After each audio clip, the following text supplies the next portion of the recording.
ও আচ্ছা, হ্যাঁ, আচ্ছা, আমার নাম দেশা, কি বলে, হ্যাঁ দেশা, এবং আমি এই জেলে একবার, সরি, আমি একবার ক্রাইম করেছিলাম এবং আমাকে জেলে পাঠানো হয়েছিল। না, আমি আসলে এই জেলে, যে এই কারাগারে নার্স হিসেবে যোগদান করেছিলাম এবং চাকরি নিয়েছিলাম, এবং 6 মাস আমি এই নরকে চাকরি করেছিলাম। আচ্ছা, এবং এই নিয়ে আমার বস ছিল এই লোকটি, এবং আমার দিকে সবসময় এইভাবে তাকিয়ে থাকতো, এবং আমি অনেক সুন্দরী ছিলাম তখন। আচ্ছা, এবং এইটা এই হসপিটালটাই ছিল একটা জেইলার হসপিটাল, এবং সেইখানে কি বলে, এটা ছিল নর্থ ক্যারোলাইনাতে, এবং শহরের নাম আমি ভুলে গেছি, এবং এটা আমেরিকার পতাকা, আর এটা হচ্ছে নর্থ ক্যারোলাইনার পতাকা। আচ্ছা, এবং সেইখানে আমি সেই হসপিটালে কাজ করতাম, এবং এবং অনেকে খুব ভালো অ্যাক্টর ছিল সেখানে, তারা অভিনয় করত এবং অভিনয় করে সেখানে আসতো, কারণ এই অপরাধীরা জানতো তারা একমাত্র জেলের বাইরে আসতে পারবে যদি তারা অসুস্থ হয় আর যদি কোর্টে যাওয়া লাগে। সো তারা কি বলে,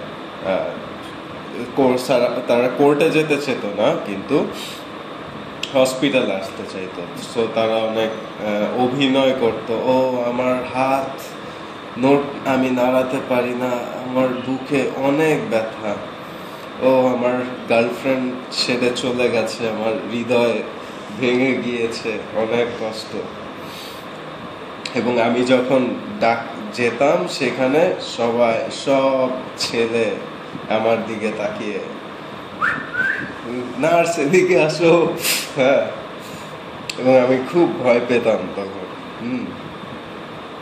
আচ্ছা, এবং পরে আমি তাদের কি বলে বিভিন্ন ওষুধপত্র দিতাম, এবং কয়েকজন ভালো লোক ছিল, কিন্তু বেশিরভাগ লোক খারাপ ব্যবহার করতো আমার সাথে। আচ্ছা, সো কিন্তু আমার সাথে একজন গার্ড থাকতো সব সময়।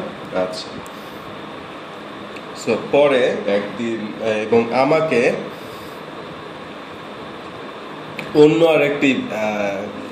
অন্য আরেকটি বিল্ডিং এ যেতে হতো, এবং আমি সেখানে যেতে চাইতাম না, কারণ অনেক পুরুষ, এবং সব পুরুষ আমার দিকে বাজে ভাবে বা খারাপ ভাবে তাকাতো, এবং আমি খুবই বিরক্ত বোধ করতাম, এবং সব সময় তারা বাজে কথা বলতো, খারাপ কথা।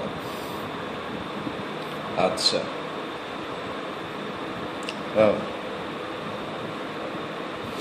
আচ্ছা,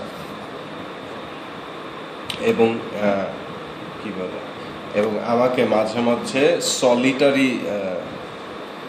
সলিটারি রুমে কম্পার্টমেন্টেও যেতে হতো, এবং সেইখানেও আমার খুবই ভয় লাগতো। এবং সলিটারি কম্পার্টমেন্টে একজন অপরাধী একা থাকতো পুরোপুরি সময়, এবং 24 ঘন্টার মধ্যে মাত্র 1 ঘন্টা সে বাইরে করিডোরে হাঁটাচলা করতে পারত, কিন্তু সেই সময় অন্য অপরাধীরা বাইরে বের হতে পারত না। এবং তখন যখন এই অপরাধী ভিতরে ঢুকতো, তখন অন্য অপরাধীকে বাইরে আবার 1 ঘন্টা সময় দেওয়া হতো বাইরে বের হওয়ার জন্য। আচ্ছা, এবং সেই সময় আমি আমার একটা রুমের ভিতরে থাকতাম, এবং অপরাধীরা আমার জানালার সামনে আসতো, এবং আমি তাদের ওষুধ দিতাম, এবং আমার সামনেই তাদের ওষুধ খেতে হতো, না হলে তারা ওষুধ না খেয়ে সেই ওষুধ বিক্রি করত। এবং আমার কাছে আমি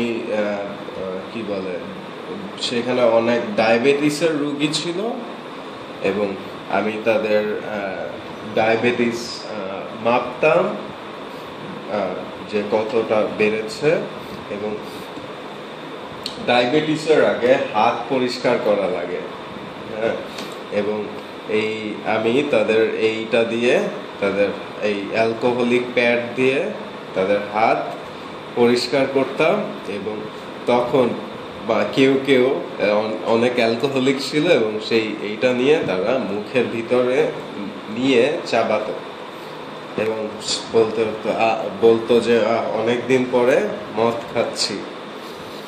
আচ্ছা, সো একদিন আমি যখন সলিটারি তে গিয়েছি, আমার সাথে আমার গার্ড ছিল এবং আমি তাকে ওষুধ দিচ্ছিলাম, এবং ওই সময় হঠাৎ গার্ড বাইরে চলে গিয়েছিল এবং আমাকে একা ফেলে রেখে গিয়েছিল এবং আমি অনেক ভয় পেয়েছিলাম এবং অপরাধী আমার দিকে তাকিয়েছিল এবং আমিও অপরাধীর দিকে ভয়ে ভয়ে তাকিয়েছিলাম এবং আমি তাকে বলেছিলাম আমার কাছে ছুরি আছে, কাছে আসবে না।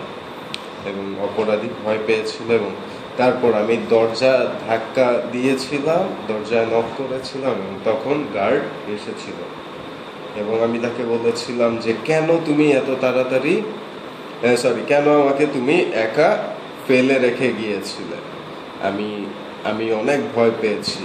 হ্যাঁ, এবং গার্ড বলে না সমস্যা নাই, গেট লক করা ছিল না, তুমি বাইরে চাইলে আসতে পারতে।